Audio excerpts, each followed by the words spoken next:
Chicken pickle ఎలా చేయాలో చూద్దామా. ముందుగా ఒక ప్యాన్ పెట్టుకొని ధనియాలు, మెంతులు, జీలకర్ర, ఆవాలు, ఇలాచి, లవంగాలు, ఏలక్కాయలు వేసి పొడగొట్టుకోవాలి. బోన్లెస్ చికెన్ తీసుకొని అందులో కొంచెం ఉప్పు, పసుపు వేసి వాటర్ ఇంకిపోయేంత వరకు వేయించుకోవాలి. అదే ప్యాన్లో ఆయిల్ వేసుకొని చికెన్ వేసి గోల్డెన్ బ్రౌన్ వచ్చేంత వరకు వేయించుకోవాలి. తర్వాత అల్లం వెల్లుల్లి పేస్ట్ వేసి కొంచెం వేగిన తర్వాత ఇందులోనే కొంచెం కారం, సాల్ట్ వేసుకొని వేయించుకోవాలి.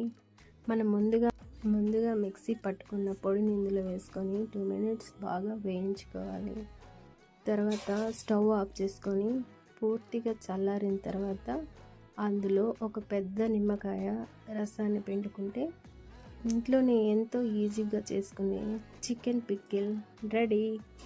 మీకు ఇలాంటి వీడియోస్ కావాలంటే మా ఛానల్ను లైక్ చేయండి, షేర్ చేయండి, సబ్స్క్రైబ్ చేయండి.